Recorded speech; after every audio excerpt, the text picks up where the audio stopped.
자, 이번에는 부동산 투자 분석 기법에서요.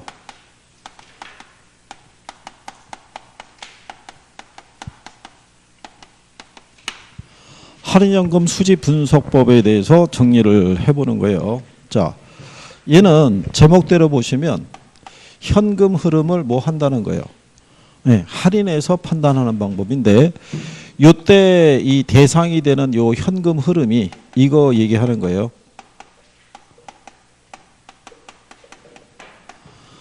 투자안으로부터 발생, 우리 아까 측정해 봤었죠?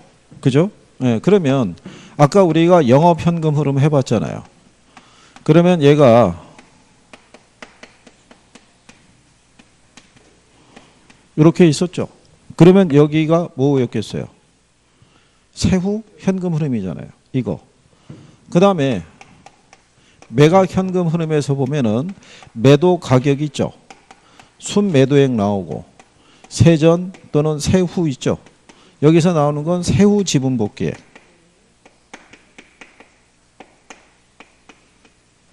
이거는 세후 현금 수지. 그러니까 얘네는 요 두 가지의 흐름이 있죠. 이거를 무슨 가치로? 현재 가치로 할인해서 투자안을 판단하는 방법이에요. 그죠? 근데 뭐하고 비교하냐면 얘가 세후잖아요. 그러니까 총 투자액과 비교하는 게 아니라 지분 투자액과 비교하는 거예요. 무슨 투자액과? 지분 투자액. 네. 자, 그러면 거기 할인연금 수지 분석법을 보시게 되면은요. 장래 기대되는 현금 수익과 현재 지출을 현재 가치로 할인하고 이것을 서로 비교해서 투자 판단을 하는 방법이다 이렇게 해놨죠. 자, 그랬을 때 할인연금 수지 분석법은 여러 해의 소득을 기준으로 하고 있고요. 세후 소득을 기준으로 한다라고 해놨어요. 그죠? 293페이지에 거기 할인연금 수지 분석법이라고 있잖아요. 그렇죠? 그래서 얘네는 화폐 시간 가치를 고려한다 안 한다? 고려하는 거예요. 할인기법이니까. 그러면 이 할인연금 수지 분석법은요. 투자로부터 예상되는 장래 수익과 지출을 추계한다는 얘기죠. 그렇죠? 그래서 추계된 현금 수지에 대한 위험을 평가하고요. 위험을 근거로 적정한 위험 조정 할인율을 결정한다라고 돼 있어요. 그죠? 예. 그래서 그 할인율을 가지고 현재 가치로 우리가 환원해서 투자 판단하는데 간단하게 말씀을 드리면 이런 거예요. 이 방법에는 수년가법이라는 게 있고요.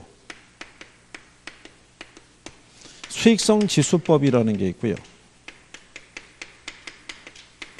그 다음에 내부 수익률법이라고 있어요.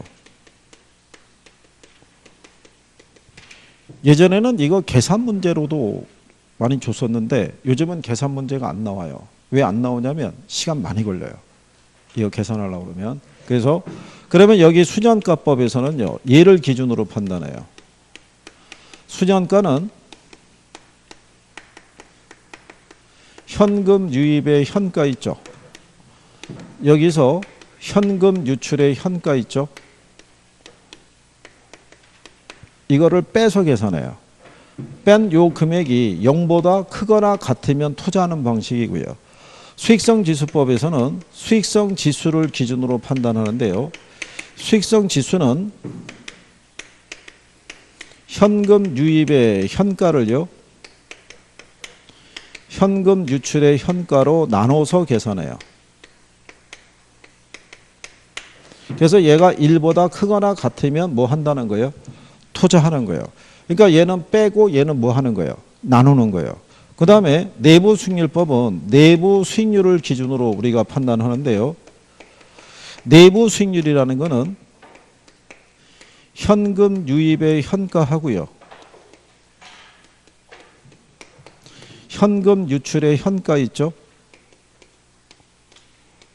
예, 이거를 같게 만들어주는 할인율이에요. 그래서 얘는 투자자의 요구 수익률하고 비교해요. 그래서 얘보다 크거나 같으면 뭐 해요? 투자해요.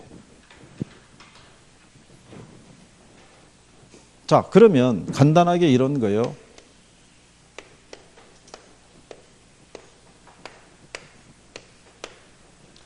자, 내가 이 부동산에 투자하기 위해서요. 지출한 지분 투자액이 2천만 원이에요.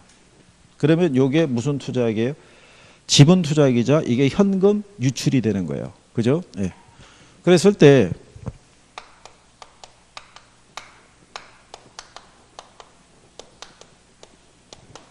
요렇게 3년 동안에 1년 때는 550만 원, 2년 차에는 1210만 원, 3년 차에는 1331만 원의 세후 현금 흐름이 발생하는 거예요. 이렇게. 그러면 얘네를 다 무슨 가치로?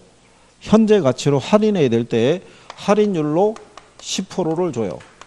몇 프로? 10%. 그러면 1 플러스 0.1이거든요. 550을 1.1로 할인하면은 500만 원 나와요. 얼마 나온다? 500.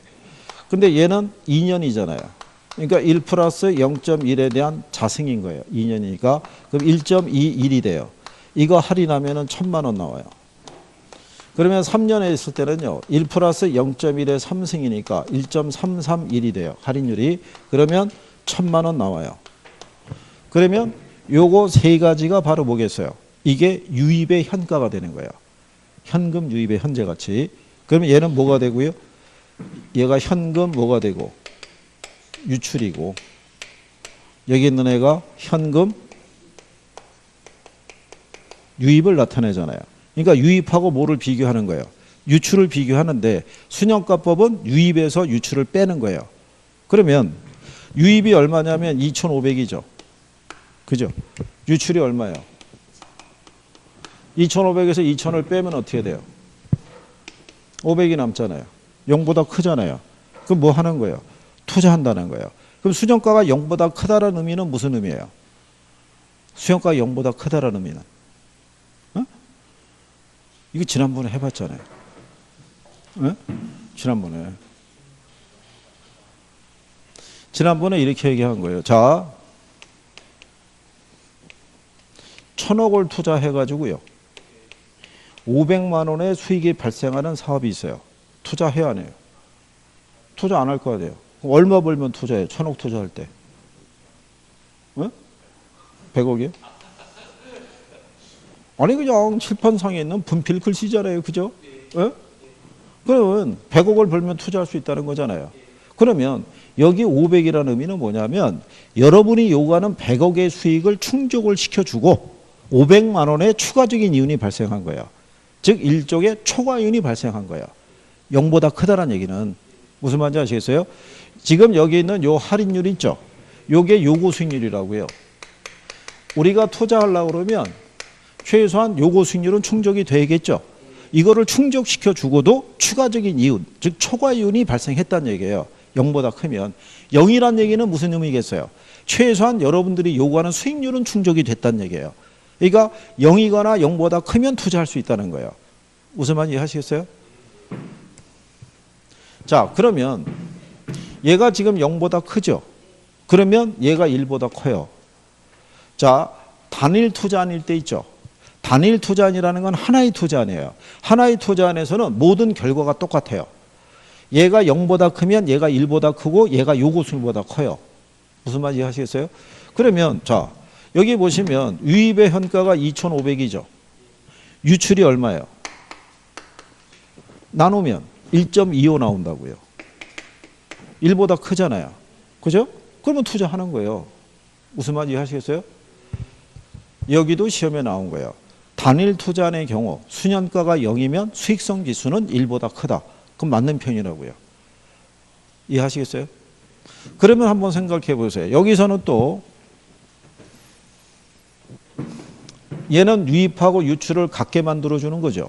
그 유입하고 유출이 같다는 얘기는 무슨 얘기겠어요? 얘가 2,000일 때 얘도 2,000이라는 얘기라고요. 그죠? 그래야지 같아질 거 아니에요. 유입과 유출이. 그러면 얘가 2,000일 때 얘가 2,000이면 얘가 0이 나올 거 아니에요. 그죠? 그러면 얘가 2,000일 때 얘가 2,000이면은 얘가 1이 될 거 아니에요. 그죠? 그러니까는 내부 수익률은 유입하고 유출을 같게 해주죠. 그래서 수년가를 뭐로 만들어 주고요? 0으로. 수익성 지수를 뭐로? 1로 만들어 주는 할인율이라고요. 그죠? 0이잖아요. 두 개가 같아지면. 예? 그렇게 만들어주는 할인율이 바로 뭐다? 내부 수익률이라고요. 이거를 기본적으로 물어봐요. 그죠? 그러면 여기도 또 힘들어해요. 그죠? 복잡해 보이니까. 그러면 얘 수년가죠. 0이죠. 예? 그러면 순영이가 나오는 거예요. 그러면 얘가 수죠. 얘가 1이 되죠. 그러면 수일이가 나오는 거예요. 순영이하고 수일이가 등장하는 거예요. 근데 요 순영이는 빼기를 잘하고요. 순영가는 빼서 계산하는 거예요. 수일이는 나누기를 잘하는 거예요. 무슨 말인지 아시겠어요? 그 중에 특히 순영이 있죠. 순영이는 나보다 빼기를 더 잘해요. 그 얘기는 순영가법이 내부 수익률법보다 더 우수해요. 무슨 말인지 하시겠어요? 예? 그럼 최소한 기본적인 거는 할 수 있을 거 아니에요. 그죠? 여기 어렵게 안 주고요. 간단하게도 줘요. 간단하게. 그러니까 그거는 해줄 수 있어야 돼요. 그죠?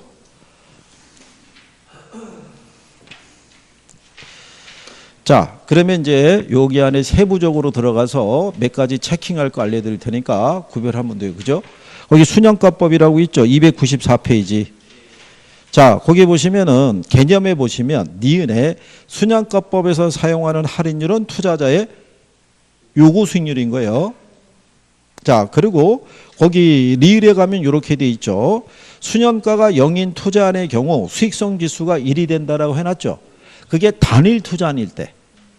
예, 그게 들어가야 돼요. 단일 투자이라는 표현이 빠지면 오류가 발생하는 거예요. 그럼 이신청이 들어갈 수 있어요. 그 다음에 그 밑에 보면 의사결정 기준에 보게 되면 상호 독립적인 투자안이라고 해놨죠. 그거는 하나의 투자안일 때, 단일 투자안일 때는 순영가가 0보다 크면 채택하고 0보다 작으면 기각한다는 거예요.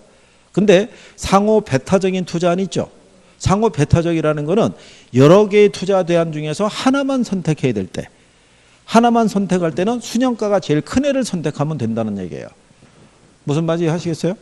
이렇게 세 개 투자 대안에 순영가가 있는데 얘는 100만 원이고요.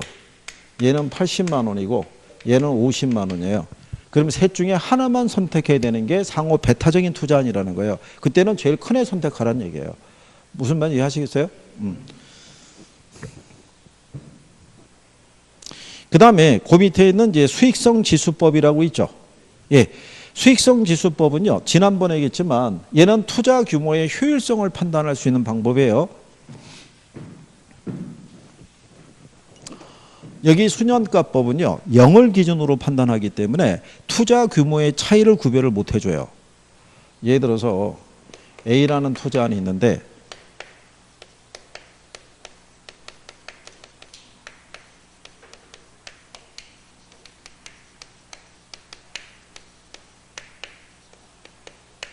이걸 빼서 계산하잖아요. 이 순영가를 갖고 계산하는데 A안은 유입의 현가가 101억이고요. 유출이 100억이에요. 그럼 101억에서 100억 빼면은 1억 나오죠. 0보다 크죠. 타당성이 있잖아요.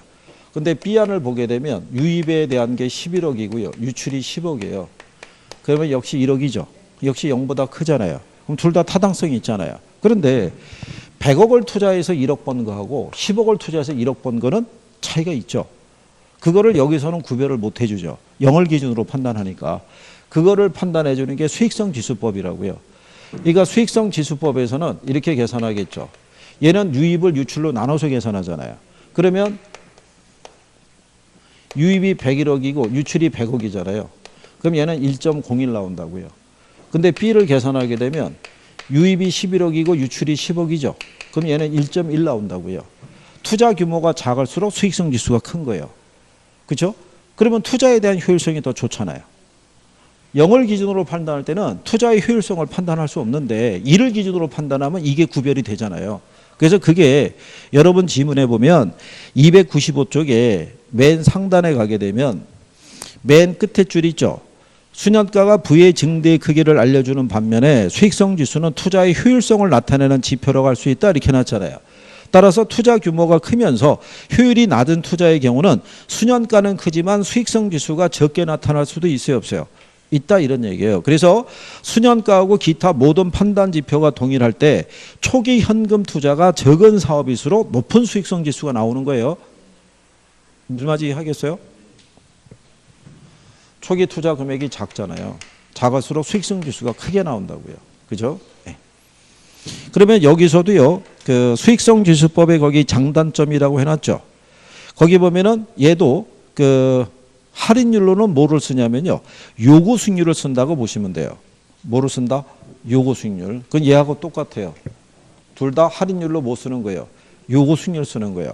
내부 수익률법만 할인율로 내부 수익률 쓰는 거예요. 그죠? 그것도 기억을 해줘야 돼요. 그것도. 그 다음에 내부 수익률법이라고 그 밑에 나와 있죠. 자, 내부 수익률이라는 것은요, 요구 수익률을 비교해서 투자 결정하는 거예요. 그것도 가끔씩 써요. 내부 수익률이 0보다 크면 투자한다 그러면 틀리는 거예요. 요구 수익률하고 비교하는 거예요.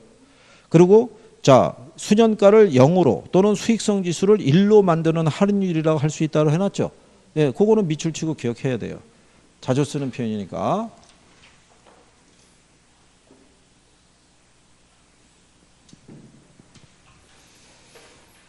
그래서 이제 그런 내용 정도 여러분들이 여기를 정리를 하시고요. 그 다음에 뒤로 넘어가 거기 그 296페이지에 가면 수년가법이 내부 수익률법보다 우월한 이유라고 나와 있죠. 예. 일단은 거기서는 이것만 일단 하시면 돼요.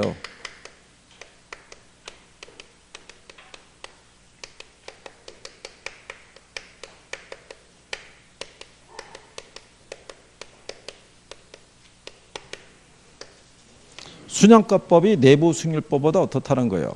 우월하다는 거예요. 그러니까 앞에 어떤 수식어가 들어가든지 간에 뭐가 우수하다고 보시면 돼요. 수년가법이 우수하다고 보시면 돼요. 그게 여러 번 시험에서는요, 그 부의 극대화의 논리를 판단할 때도 얘가 우수해요. 부의 극대화. 그리고 재투자에 대한 가정도 마찬가지고요. 얘가 우수한 이유가 뭐가 있냐면 재투자율 있죠. 그 다음에 부의 극대화 있죠.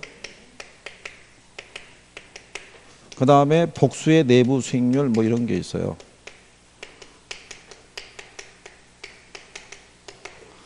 재투자율을 기준했을 때 수년가법이 우수한 이유가 뭐냐면 재투자율의 차이예요. 재투자율. 그러면 수년가법은 재투자율로 뭐를 쓰냐면요, 요구 수익률을 쓰고요. 내부 수익률법은 재투자율로 내부 수익률을 쓰는 거예요. 그래서 얘가 더 우수한 판단을 할 수 있다고 얘기를 해요. 그럼 그 얘기가 무슨 얘기냐면, 하나 예를 들어 드리면, 자, 여기 10억을 투자하면요, 자체적으로 한 1억 정도의 수익을 기대할 수 있대요. 그러면 이 사업의 내부 수익률이 몇 프로냐면 10%예요. 이 사업 자체에서. 그런데 투자자는 투자할 때 뭐하고 비교해서 투자해요? 요구 수익률과. 근데 초기에 투자할 때는요, 요구 수익률이 9%였어요. 근데 이 사업의 내부 수익률이 이거보다 크잖아요. 그 투자를 했단 말이죠. 그 다음에 1년 후에 다시 재투자해야 될 거 아니에요. 근데 투자의 리스크라는 거는 시간의 흐름에 따라 달라질 수 있어요, 없어요? 달라질 수 있죠. 1년 후에는 이 투자 안에 리스크가 커지면서 투자자의 요구 수익률이 11%가 됐어요. 그죠? 근데 얘는 몇 프로예요? 10%. 그러면 투자자의 요구 수익률보다 내부 수익률이 작잖아요. 그러면 재투자율로 요구 수익률을 쓰는 수년가법에서는 이 사업에 재투자하지 않는다고요. 투자자의 요구 수익률에 충족이 안 되니까. 그런데 내부 수익률법은 이걸 그냥 재투자율로 쓰라는 거예요. 그러면 이론적인 모순이 발생하잖아요. 요구 수익률보다 작으면 투자하지 않는 것인데 그거보다 작더라도 그냥 이걸로 재투자를 쓰라는 거 아니에요. 그러니까 이론적인 모순이 발생하기 때문에 얘가 더 우수하다고 얘기하는 거예요. 무슨 법이? 수년가법이 위험의 크기를 감안한 할인율을 쓰기 때문에 그렇다는 얘기예요. 그렇죠? 그런 내용이에요. 그래서 이거를 여러분 시험에서 이렇게까지 주지는 않고 뭐라고 주냐면 재투자를 기준으로 가정하더라도 무슨 방법이 더 우수하다. 순형가법이 더 우수하다는 거예요. 그 다음에 또 하나는 부의 극대화라는 판단은 뭐냐면요. 부의 극대화를 판단하는 기준이 이걸 기준으로 판단하는 거예요. 뭐를 기준으로? 순현가를 기준으로. 그러면 간단하게 말씀을 드리면 이런 거예요. 자, A라는 투자안이 있고 B라는 투자안이 있을 때요. 순현가가 있고 내부 수익률이 있어요. A 투자는 순현가가 1,000만 원이고요. 내부 수익률은 한 15.1% 돼요. 근데 B라는 투자는 순현가가 800만 원인데 내부 수익률이 한 17.6% 정도가 돼요. 그죠? 그러면 내부 수익률을 기준하게 되면 얘가 우수하죠. B가 더 크니까 A보다는. 근데 순현가를 기준하면 얘가 더 크잖아요. 근데 부의 극대화의 판단 기준은 순현가의 크기로 판단한다고요. 무슨 말인지 아시겠어요? 예, 그래서 얘가 절대적으로 우수할 수밖에 없어요. 부의 극대화의 판단 기준은 순현가의 크기로 판단하기 때문에 간단하게 말씀드리면 그렇다는 얘기예요. 그 다음에 복수의 내부 수익률이 존재하게 되면요. 내부 수익률법으로는 어느 게 더 나은 투자 대안인지를 구별할 수가 없어요. 그러면 순현가법으로 다시 측정하도록 돼 있어요. 그래서 이 세 가지의 논리를 비교하더라도 뭐가 우수하다? 순현가법 이제 그 정도만 물어봐요. 그 정도만. 부의 극대화를 기준으로 판단하더라도 무슨 방법이 더 우수하다? 예, 순현가법이 더 우수하다. 뭐 그런 정도로만 이해하셔도 예, 충분히 정리할 수 있다 이런 얘기예요. 그래서 그 뒤로 넘어가셔서 299페이지가 보시면은 거기 하단에 예제 하나 나와 있죠. 예. 자, 내부 수익률이란 순현가를 0으로 만드는 할인율을 의미한다 그랬으니까 맞는 표현이죠. 그렇잖아요. 그 다음에 2번을 보면 순현가는 장래에 발생할 수입의 현가 총액에서 비용의 현가 총액을 차감한 금액이다. 그러니까 맞는 편이죠. 차감한 게 뺀 거잖아요. 근데 3번을 봤더니 요거 수익률이 내부 수익률보다 크면 투자 타당성이 있다고 할 수 있다. 그러니까 틀렸잖아요. 내부 수익률이 요거보다 커야 되잖아요. 간단하게 그 크기만 갖고도 여러분들에게 출제를 해주는 거예요. 그렇죠?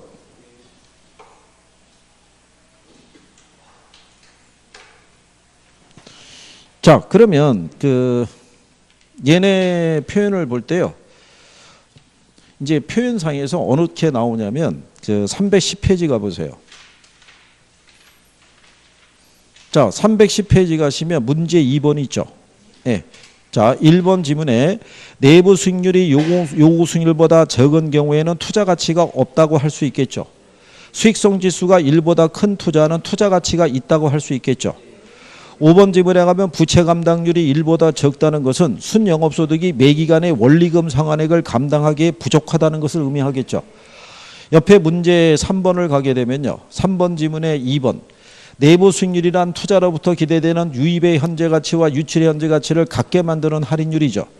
순현가는 화폐의 시간적 가치를 고려하죠. 순현가가 0보다 작으면 투자 타당성이 없죠. 근데 수익성 지수는 화폐의 시간적 가치를 고려하지 못한다 그랬으니까 이게 틀렸을 거 아니에요. 그 다음에 그 밑에 4번 지문을 가게 되면 4번 문제를 가시게 되면 1번에 할인연금 수집법은 부동산 투자 기간 동안에 현금 흐름을 반영하지 못한다 그랬으니까 틀린 거죠. 그거를 반영을 해서 현재 가치로 할인해서 비교하는 방법이니까.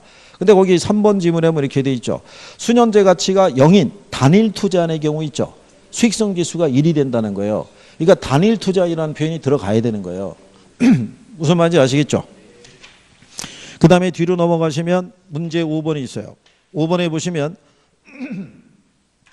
뭐라고 해놨냐면요. 1번 지문에 내부 수익률은 순현가를 0보다 작게 하는 할인율이라는 게 틀렸죠. 0으로 만드는 할인율이잖아요. 그 다음에 3번을 갔더니 이렇게 돼 있죠. 순현가는 현금 유입의 현재 가치에서 현금 유출의 현재 가치를 뺀 값이다 이렇게 해놨잖아요. 그게 답이잖아요. 그죠? 간단하게 주는 거예요. 그러면 간단하게 나온 애들은 다 풀 수 있어요. 그리고 뒤에 나오는 이 계산에 대한 논리는 지금은 뭐 신경 안 써도 돼요. 요즘은 이 계산하는 논리를 여러분들 시험에서 인용하거나 하지는 않아요. 왜? 이게 시간 많이 걸려요. 저희들은 이거를 계산을 할 때 쉽게 계산할 수 있어도 여러분들은 그게 쉽지가 않다고요. 근데 계산할 때도 나중에 요령은 있어요. 요령은. 그러니까 예를 들어서 그 315페이지 가면 문제 9번 있죠. 예? 문제 9번을 가면은 할인율이 몇 프로예요? 7%죠. 근데 거기 사업안 A를 보게 되면 말기 현금 유입이 7,400 얼마로 돼 있어요? 90만 원이죠. 그러면 7천에 7%면 얼마예요? 그럼 490이면 걔는 7천인 거예요. 무슨 말인지 아시겠어요? 무슨 얘기냐면 7,490만 원이죠. 그럼 얘 할인율을 하려고 그러면 1 플러스 0.07로 할인해야 된다고요. 그럼 1.07로 할인하면 얘 7천 나온다고요. 그러니까 이걸 7%를 줬고 여기 490을 준다는 얘기는 그냥 이거 빼란 얘기예요. 그냥 7천. 그럼 거기 C를 가게 되면은 3,210만 원이라고 해놨죠. 그러면 자 3천에 7%면 얼마야? 그러니까 얘도 그냥 3천이라는 거예요. 무슨 말인지 아시겠어요? 그러면 두 개는 계산을 안 해도 값을 구할 수 있잖아요. 그런 식의 요령으로 배열을 해줘요. 그래서 나중에 할인율은 보고 계산을 들어가야 되는 거예요. 그냥 들어가면 안 되고. 근데 그렇게 하더라도 이게 계산하는 게 쉽지가 않다고요. 지문이 보면은 순영가도 구해야 되고 수익성 지수도 구해야 되잖아요. 그거 언제 다 구하겠어요? 1번 안에 구하기 힘들어요. 그죠? 이게 괜히 이런 데 집착하지 말라고요. 이런 데. 계산해서 이걸 풀어야 돼. 이게 아니라 이론이라도 좀 정확하게 해달라고요. 용어라도. 그게 답을 맞추는 첩경인 거예요. 그죠? 자, 여기까지에 대한 내용을 정리를 하신 거고요. 그 다음에 이제 우리는 금융오해에 대한 부분으로 가시는 거죠. 그래서 323페이지에 가면 부동산 금융론이라고 돼 있어요. 그죠? 예. 요 금융에 대한 것도요, 평균적으로 한 5문항 정도 이렇게 인용이 되는데, 올해 같은 경우에는 주택금융공사법이 개정이 되죠. 예, 그래서 이제 그 개정된 부분도 여러분들이 정리를 좀 해줘야 돼요. 그죠? 개정된 법률을 기초로 해서. 그래서 다음 시간에는 요 금융론을 기준으로 해서 정리를 해드릴 테니까, 다음에는 금융이 끝날 거예요. 금융이 끝나고 마지막 주에 개발하면 끝날 거예요. 간평은 우리가 3월 1일 날 한 건 알고 있나요? 3월 1일 날? 우리 2000년 간평 들었나? 못 들었어? 인강 한번 또 봐야 되네. 그리고 5월 달이 되면은 아마 요약집으로 수업하게 될 거예요. 그럼 이거보다 분량이 어떻게 돼요? 줄어들겠죠. 그걸로 해서. 그리고 결국은 같은 거 갖고 계속 도는 거예요. 그죠? 네? 그러니까 여러분이 해주실 거는 뭘 열심히 해야 돼요? 복습. 살 길은 그거밖에 없어요. 예습은 바라지도 않아요. 복습이라도. 그죠? 이 옆에 복습할 공간이 있어요. 이 옆에 조그만 강의실이 있다고요. 그죠? 언제 남는다고? 오늘? 2층 언제 남는다고? 거기는? 거기 남친 있나? 남친 없는데도 그럼 어디 가는 거야? 없잖아. 공부해야지 남아서. 여기 우리 저기 사장님 오늘 저기 가시나요? 아니 남아서 공부해야 되잖아요. 공부. 복습을 해야 되잖아요. 복습하다가 안 되면 선생에게 물어보고 어쨌든 해야지 실력이 개선이 되지. 이거 언제 이거 할 거예요. 언제. 지금 외부에서 보는 시각은 장기적인 계획들을 갖고 모여있나 지금 이렇게 생각한다고. 이거 합격해서 나가야 될 거 아니에요. 이거. 자, 어쨌든 한 주 잘 보내시고 다음 주에 뵙도록 하겠습니다. 고생하셨습니다.